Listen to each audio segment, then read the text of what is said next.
Hello everyone and welcome to The Build Show. I'm John Peitzman, JP, certified high-performance coach and creator of the Build Framework. I help individuals all over the world to thrive in their personal and professional lives, and as your host on this show, our aim is to transform lives one guest at a time. And we do that how? By having amazing guests. And today is no different. We have with us Mark Bowness.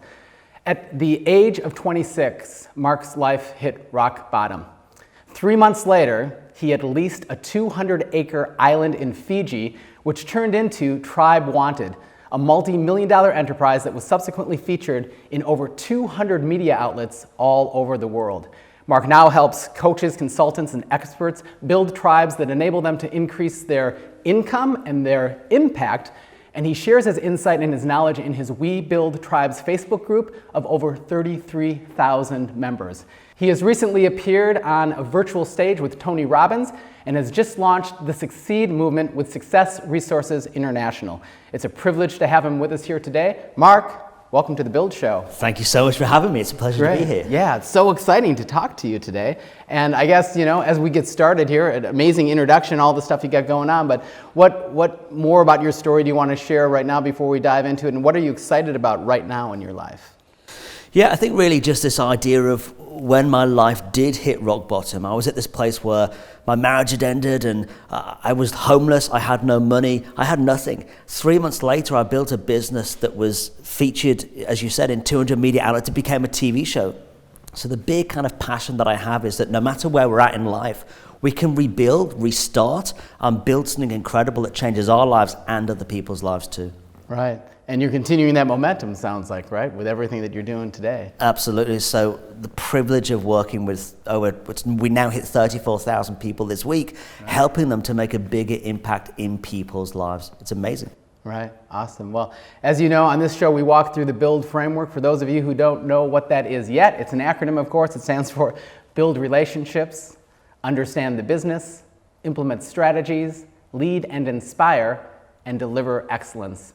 And the beauty about the Build Show is that everyone has their own unique journey, right, with those different categories. And it's really exciting to hear how people have applied the Build Framework to their lives. So if we start with building relationships and just that category, and you have an opportunity, and you do, to share with this tribe everything that you know about building relationships, or maybe some of the most important relationships in your life, what would you like to share about the importance of building relationships? And maybe share some of the most important relationships that you've had in your life. I think the first most important relationship is with my partner.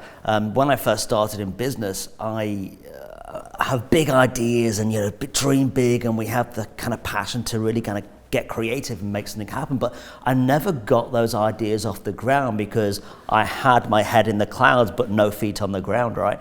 So my partner, my life partner, very different to me, works at a university in HR, kept telling me that I have to scaffold, I've got to build from the ground up, otherwise I'll never see those dreams, those goals, those ideas turn into reality. And I ignored that for quite a while and then started to listen, and actually it was the building blocks that he taught me to implement in my business and in my life that enabled me to build a multiple seven-figure business. So without that foundation of that relationship and trusting somebody to speak into your life in that way and have the honesty and vulnerability in the conversations that enabled me to get to where I am now. So that's such an important relationship for me. It really is, and that foundation, and again, being grounded and having that kind of yin-yang thing in a way, right, balances you out from the standpoint of some people going just too ungrounded, right? And then some people can be, I guess, too grounded too, right, without dreaming as much as they need to and just staying in the day-to-day of it. So. And even in our relationship, it was always, to start with, I was saying, but you don't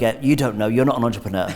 You work in the corporate world, you can never get this. And there is that kind of ego of, you don't know, I've got these ideas and you don't get it. But if we allow other people in that way, just those vulnerability in terms of conversations, then we can climb and scale and do amazing things. Right, and it sounds exponential, right? It's like 1 and 1 doesn't equal 2, it equals 10 or 10x, as they say, right? Because of the dynamic of putting those things together. Yeah. Amazing. So if we look at understand the business, right, going on to the you in the Build Framework, what are some key understandings of the business that you've come to realize in your journey of going from where you were, which is rock bottom, to, like you said, multi-million-dollar enterprise that you now run? Yeah, for me, there's many times that I've tried to scale my business and fail because there are so many moving parts that you have to manage in the business in order to scale successfully. And I used to think, I want to build this business and make some good money from doing so. So I used to think that the thing that I needed to scale was the leads and sales. And every time I did that, the clients that I have and that I was serving, the quality of the service fell, it dropped. And it was a big realization to me that the only way that I can grow and scale my business is to make sure that my clients get results, make sure the systems and processes in place to make sure that they really do feel valued and heard, and that they do kind of get the support from the team. And when I focused on that, as opposed to going out there to get leads and bring money in, that's when the money came in, because my clients were raving about the success and the results. So that was a big realization. It's not just chasing the money, it's delivering the quality of service that gets results. Right, and building the foundation for what you know it can be and serve, so that then when that happens, you can serve it. We were just talking about that before we went to air, right? Talking about how some companies build too fast and have clients coming in and then they can't serve them. Right? That's right, and we were saying that as a result of being on the virtual stage with Tony Robbins, 2,000 people showed up. I had 200 clients overnight join my business, but thankfully the business was at a place where we could handle that, all the systems, processes, making sure the clients get results. So yeah, you've got to really focus on thinking forward and building systems and processes to make sure that you can handle that to scale to success. Right, that's key. If you're writing things down, write that down. So important. Build the foundation, and then they come, right? It's like kind of build it and they will come. I mean, you have to probably go after the leads as well at some point, right? That's right. But you want to make sure that that foundation is there. If we look at implementing strategies, right? The I in the build framework, I'm sure we could talk probably all day long about different strategies to implement, but what are one or two strategies that you think are appropriate to share with the tribe here today? I think there are two main strategies for me. One is being detached from the outcome.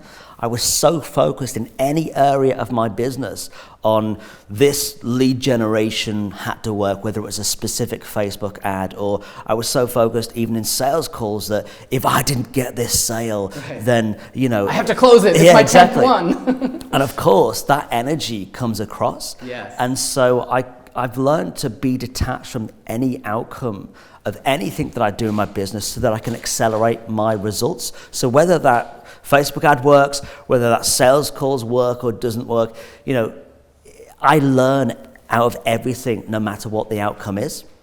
But when I wasn't detached from the outcome, I was slow in my progress because I don't want to do another sales call because that one was rubbish, and and it would really slow me, or I won't launch a lead magnet because Facebook ads don't work, so we won't do that. So it slowed my growth down, and as soon as I thought, let's just detach from the outcome and let's just rapidly learn, that's when we grow. Right.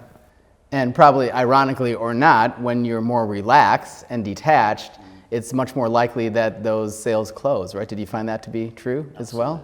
Absolutely. And yeah, the energy and the relationship that you build because there isn't that pressure on the sales. Absolutely. And that really helped in closing rates. Right. The other kind of strategy that I really believe in is outsourcing the task, but not the responsibility.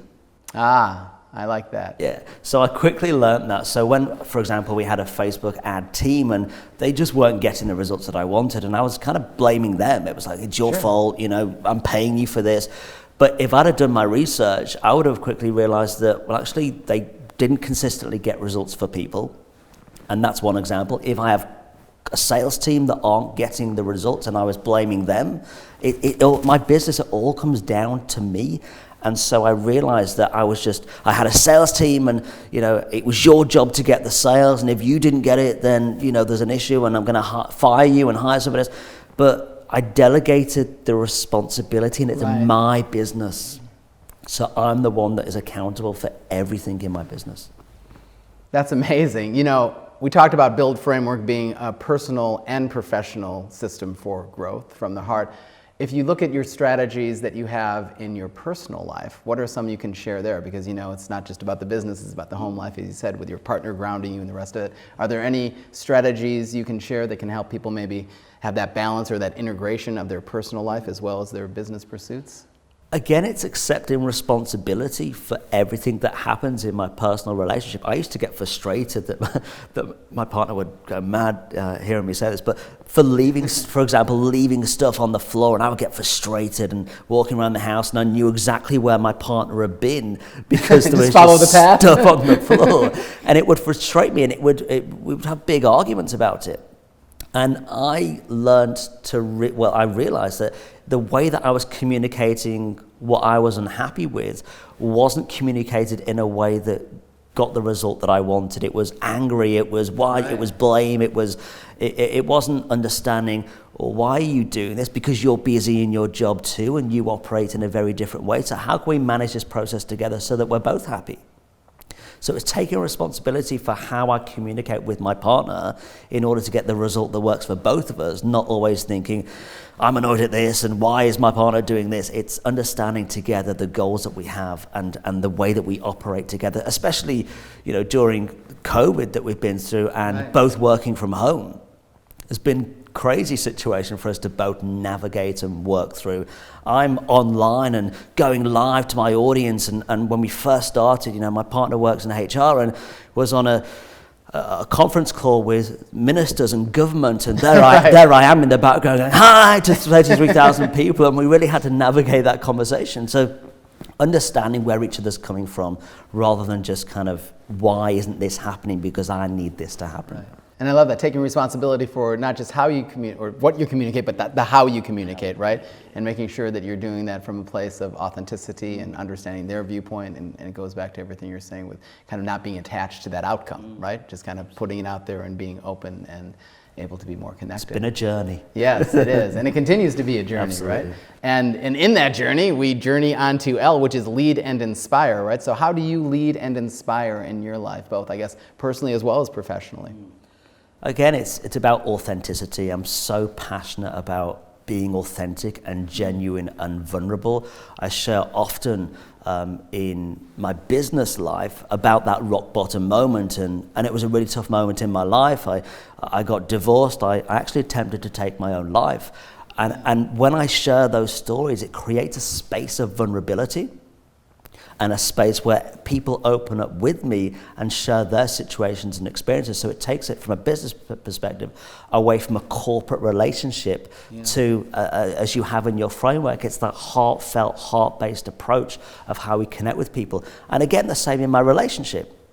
And so we have these honest, beautiful conversations. And I'm very honest. My partner isn't as not honest, but as vulnerable as I am. And when I get vulnerable, it opens space for my partner to do so, which accelerates the relationship and actually helps the relationship to go deeper, which is why we've been together for 10 years, which is awesome. Right.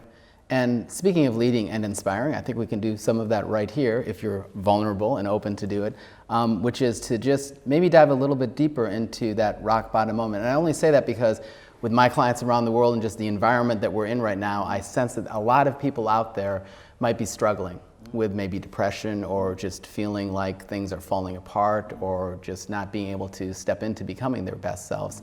And even not becoming their best selves, but just getting through every single day, just living, right? So can you maybe say a few words, because you've been through that personally, that could maybe reach out and touch people in their heart to just realize that there is a way forward and there is a path from what you've gone through personally? Yeah, so for me, I believe that rock bottom was the beginning of the revelation of my purpose. I'd lived a life where everybody else wanted me to live. I was brought up in a Christian environment, but I always knew that I was gay, and yet I'd got married, and I was a church leader, and it was a crazy situation. So you were playing the role because you thought you needed to. Yeah, I was speaking in church, in front of thousands of people, literally, and my marriage was falling apart because I knew I was gay and I felt like a fraud. But when you're brought up in a Christian environment for a very young age, that's all that you know, right? And so that was my experience of rock bottom, and I attempted to take my own life. I couldn't handle what my future looked like. The most difficult part for me was to come out to myself. But not everybody else's situation is as deep as that. Sure. But we all have our rock bottom moments, whether it's the business isn't working or we are struggling during this environment because we're working with our partner and kids at home and it's just all too much. But I honestly believe that if we take hold and responsibility of who we are and the situation that is around us and view that as, okay, what can I learn from this and how can I use this to accelerate my growth? 3 months after attempting to take my own life, I built a business that became a TV show in 3 countries. Right. And I believe that if we seize the opportunity rather than get weighed down by the struggle, then doors open that we never knew were about to be open for us. So it all starts here. What was the catalyst that made you go from attempting suicide to actually getting that 200-acre island in Fiji in 3 months? I mean, how did that happen? From a business perspective, it was an incredible foundation. The attempting to take my own life, as crazy as it sounds, gave me this beautiful kind of opportunity that if I launched a global business, and let's say that failed, it went bankrupt, I'm still here on planet Earth. Right. So you appreciated life. It gave you an appreciation for life. Yeah. So you went for it. Absolutely. Because you had nothing to lose, really. And in some ways, because my kind of Christian background, it was a tribe, it was a community on a Fijian island. It was replacing what I'd lost with something different in a whole new way. Filling that void in a way. Yeah. Awesome. Well, that is leading and inspiring, and thank you for being vulnerable and sharing that. Really appreciate that. That leads to delivering excellence, the final, acronym letter in the Build framework. How do you deliver excellence every day, and what does excellence even mean to you? Yeah. For me, I never like to be the bottleneck in my business, and I'm always encouraging people in my community, in my clients or my team for the same. So excellence again is about taking responsibility for our tasks, and then always acting in a way that is respectful of everybody else's needs. So, of course, when I first started my business, people wanted different things and needed different things to make the business work, and it was just too much, and I was blaming other people when, again, it comes down to me. So excellence for me is about 2 things. One, it's about never being the bottleneck and showing as a leader that you take responsibility for your own actions and deliver excellence in terms of your results. Right. That's the first thing. But for me, it's also about getting in the trenches with people. And I do this with my clients. It's not join the program and get on with it and good luck. It's we work together to make sure that you get results, because for my business, we believe that I work with coaches and consultants. We believe that 10,000 people woke up this morning shedding private tears because they need the solution to the problem that my coach has. Right. Just have to get but that they connection, just don't know right, that they exist. So we work together to figure that out, and we get in the trenches and really what's going on. How do we make this work? How do we find those 10,000 people? And then we're on the same page so that we can deliver the excellence of the results to the individual, because it all ties back to me in terms of when I was online Googling most quickest and painless way to die, which is what I did, I vowed that I would never allow anybody else to be in that same situation. So that's why I help coaches to help as many people as possible so that we can really make a difference in people's lives. And I love that too. You have a quantifiable goal too. What is it? So many people and so many... My goal is to help 100,000 coaches, consultants, and experts to build tribes of 10,000 people and together impact 1 billion lives. It's a crazy goal. I love it. I love crazy goals. Why not? Right. Awesome. Well, I'll hopefully be a part of that as we continue to reach out. And we're reaching, maybe not 1 billion on this show, but, we'll get there, we're on our way. Thousands at a time, as they say. Any other words of wisdom or other thoughts that you'd like to share with the listeners here today? Yeah, again, it comes back from my own experience, but the kind of mantra that I focus on is that we live life once. And it's so easy to get stuck in the moment, especially if you're running a business, that something isn't working, or we're struggling with COVID right now, or whatever the results of that may be in the future, whenever somebody's watching this in the future, because it lives online. But the opportunities are endless, and if we take ourselves out of the stress of the moment, then actually we have a different framework that we can look at the situation from a different viewpoint, and the opportunities could be endless. And that's how I managed to be on a virtual stage with Tony Robbins, that then led to working with Success Resources, the biggest personal development event company in the world. I never expected these, but I just saw my life from a different point of view and just chased every opportunity that came my way. Right. Amazing. Well, finally, how can people get a hold of you if they want to find out more or get engaged with your tribe and actually Yeah, reach so out to you? we've got the Facebook group, which is We Build Tribes. So head over to Facebook and search We Build Tribes, or there's my own website, markbowness.com.au. Great, awesome. Well, thank you so much, Mark. It's been a privilege to have you Pleasure. here. Thank you. Thank all of you for joining us as well. For more great resources to help you become your best self, including free worksheets and downloads, make sure to check out thebuildframework.com. That's it for this episode. I'm JP. We'll see you next time on The Build Show.